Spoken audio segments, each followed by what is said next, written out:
alaikum. Alhamdulillah, every year I attend ICNA convention. I have yet to be disappointed, but this year is very exciting for me because I'm actually a panelist. And so I saw my dad's name and I saw my name and I was like, woohoo! So you guys got to do me a favor. When you see him, tell him I rock this session. Alhamdulillah. Alhamdulillah, I was born Muslim, so many of you may ask what I'm doing here. But when Sister Nahela asked me to be a part of this, I definitely had to accept it because I have a very, very deep story.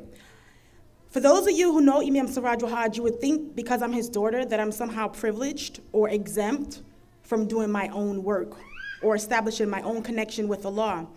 And so, alhamdulillah, I realized in a very devastating way that Imam Siraj Wahhaj, although it was great being raised with him, I love him very much, he cannot make my 5 salats a day. He cannot fast for me, and he cannot establish my own relationship to Allah. And Allah subhanahu wa ta'ala, he says in the Quran, and when guidance comes to you from me, accept it. And those who accept it, no fear on you and nor shall you grieve. And so I've actually got my guidance when I was 21 years old, 10 years ago. So I'm younger than you. I'm actually 10 years since I actually accepted Islam as my religion. And so what happened is I was living with my mother at the time, and I pulled up. It was like 12 o'clock at nighttime. And I pulled up, and my soul became very uneasy out of nowhere. And I put the keys into the door, and I walked into the living room, and then it happened. 21 years old, and not really on a straight path like I'm supposed to be. And out of nowhere, my heart started pounding. Pounding in my chest. Pounding.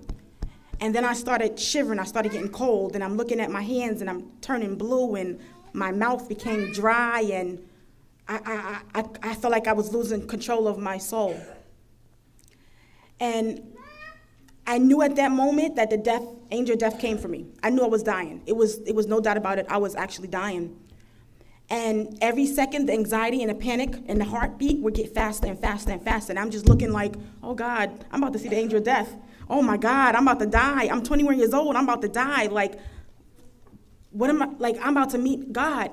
And so I'm crying and crying and crying. And I fell down in prostration. And I was, Allah, begging Allah, pleading, give me one more chance, Allah. Please give me one more chance. I don't want to die like this. I don't want to die at 21 years old in the living room of my mother's home. And I didn't accomplish anything that I could stand before Allah and be proud of.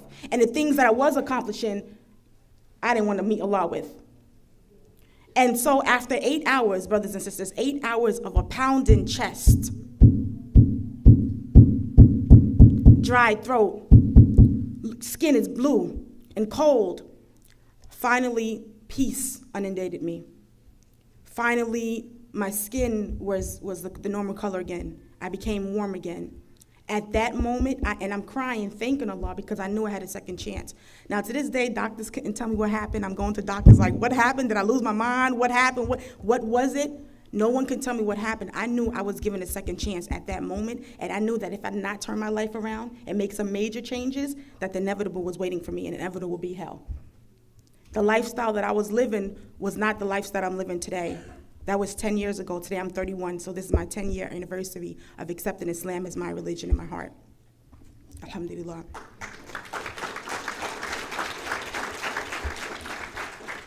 And so what happened is that I had to now live a new life. I had to now find a new lifestyle. I had to change some things, change some clothing, change some friends. I had to change a lot. And alhamdulillah, Allah just guided me and showed me what I needed to do.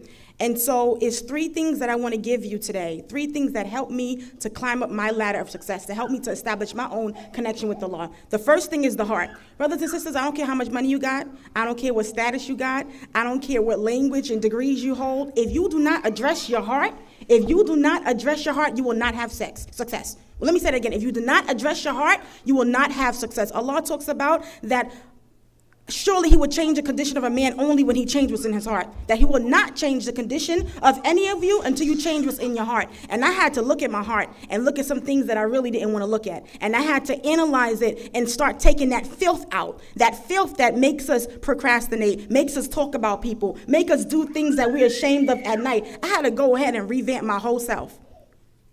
And alhamdulillah, when I started doing it, it was rough. It was hard. It was many nights that I cried and many nights I didn't want to face myself. And when I began to do that, I started seeing myself moving up the ladder.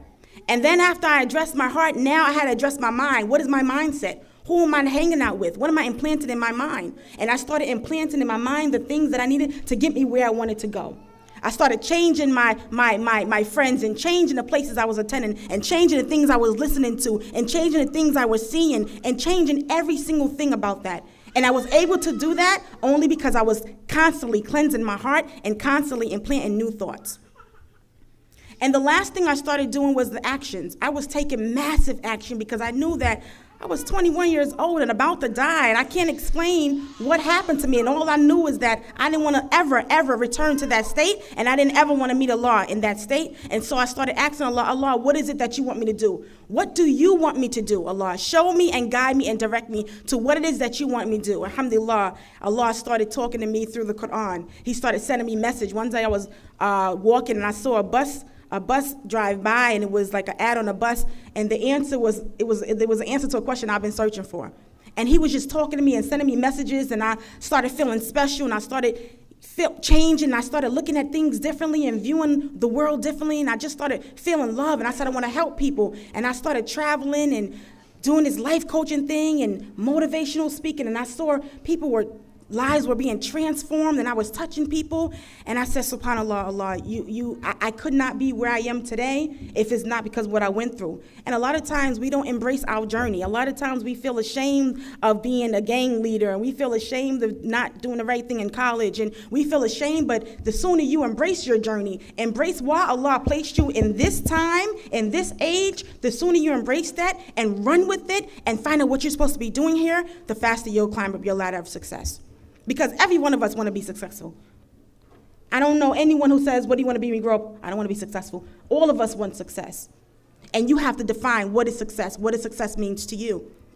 I want to tell you a story. Friday evening on my flight, I was sitting next to an elder couple. They were the cutest couple. The woman was Italian and her husband was Irish.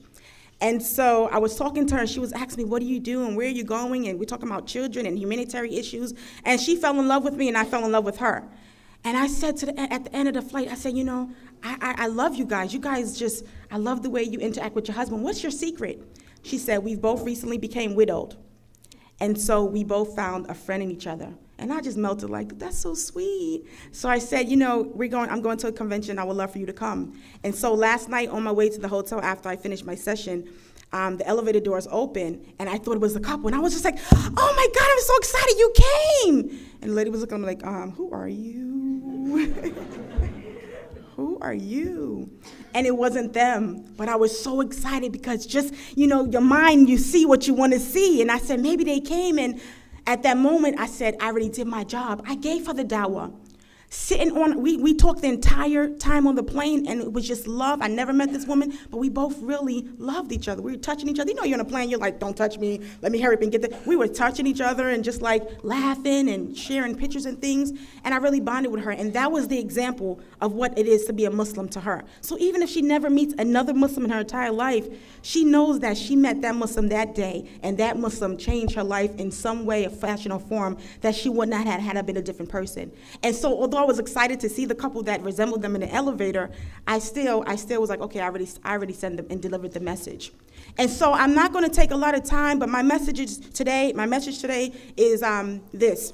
I left New York City. I'm from New York City, and I left New York City 8 months ago to move to Atlanta, Georgia.